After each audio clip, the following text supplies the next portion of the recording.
ಟಾಟಾ ಏಸ್ pro electric vehicle. ಈ ಗಾಡಿಗೆ engine ಬರಲ್ಲ. ಪವರ್ಫುಲ್ PMS ಮೋಟರ್ ಬರುತ್ತೆ. ಬ್ಯಾಟರಿ ಕೆಪಾಸಿಟಿ ಬಂದು 14.4 ಕಿಲೋವ್ಯಾಟ್ಸ್ ಪರ್ ಅವರ್, 29 ಕಿಲೋವ್ಯಾಟ್ಸ್ ಬರುತ್ತೆ. ಇದರಲ್ಲಿ ಗೇರ್ ಬಾಕ್ಸ್ ಬರಲ್ಲ. ಮೊದಲಾಗಿ ಎಲೆಕ್ಟ್ರಿಕ್ ಟ್ರಾನ್ಸಾಕ್ಸಲ್ ಜೊತೆಗೆ ಡ್ರೈವ್ ಶಾಫ್ಟ್ ಇರುತ್ತೆ. ಕ್ಲಚ್ ಅಂತೂ ಬರೋದೇ ಇಲ್ಲ. ಬ್ಯಾಟರಿ ಟೈಪ್ ಬಂದು lithium iron phosphate battery. Certified range ಬಂದು 155 kilometres. But real world range ಬಂದು 110ರಿಂದ 120 ಕಿಲೋಮೀಟರ್ಸ್ ಖಂಡಿತ ಬರುತ್ತೆ.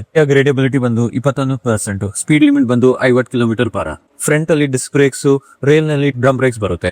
ಫ್ರಂಟ್ ನಲ್ಲಿ ಇಂಡಿಪೆಂಡೆಂಟ್ ಸ್ಪ್ರಿಂಗ್ ಸಸ್ಪೆನ್ಷನ್ ಬರುತ್ತೆ. ರೇರ್ ನಲ್ಲಿ ಸೆಮಿ ಟ್ರಾಲಿಂಗ್ ಆರ್ಮ್ ಕಾಲ್ ಸ್ಪ್ರಿಂಗ್ ಸಸ್ಪೆನ್ಷನ್ ಬರುತ್ತೆ. 12 ಇಂಚಿನ ರೇಡಿಯಲ್ ಟೈರ್ಸ್ ಬರುತ್ತೆ. 170 mm ಗ್ರೌಂಡ್ ಕ್ಲಿಯರೆನ್ಸ್ ಬರುತ್ತೆ. ಜಸ್ಟ್ 3.5 ಮೀಟರ್ಸ್ TCR ಬರುತ್ತೆ. ಇದರಿಂದ ಇದನ್ನ ಅತಿ ಚಿಕ್ಕ ಸಣ್ಣ ಗಳಿಗಳಲ್ಲೂ ಈಸಿ ಆಗಿ ಓಡಿಸಬಹುದು. ಓವರ್ ಆಲ್ ಲೆಂತ್ ಬಂದು ಕೇವಲ 3.25 ಮೀಟರ್ ಇದ್ದು, ಇದರ ವೀಲ್ ಬೇಸ್ ಬರೀ 1800 mm ಇರುವುದರಿಂದ ಈ ಗಾಡಿಯನ್ನ ಪಾರ್ಕ್ ಮಾಡಲು ತುಂಬಾ ಲೀಸ್ ಜಾಗ ಇದ್ರೆ ಸಾಕಾಗುತ್ತೆ.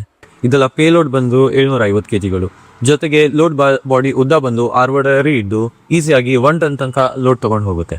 ಇದರ ವಾರಂಟಿ ವಿಷಯಕ್ಕೆ ಬಂದಾಗ ಬ್ಯಾಟ್ರಿಗೆ 8 ವರ್ಷ ಅಥವಾ 1,75,000 ಕಿಲೋಮೀಟರ್ಗಳ ವಾರಂಟಿ ಸಿಗುತ್ತೆ. ಗಾಡಿಯ ವಾರಂಟಿ ಬಂದು 3 ವರ್ಷ ಅಥವಾ 1,25,000 ಕಿಲೋಮೀಟರ್ ಒಂದು ಕೊಟ್ಟಿದೆ.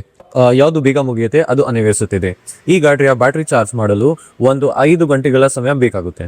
ಅದು ಕೇವಲ ಸ್ಲೋ ಚಾರ್ಜಿಂಗ್ಗೆ ಮಾತ್ರ.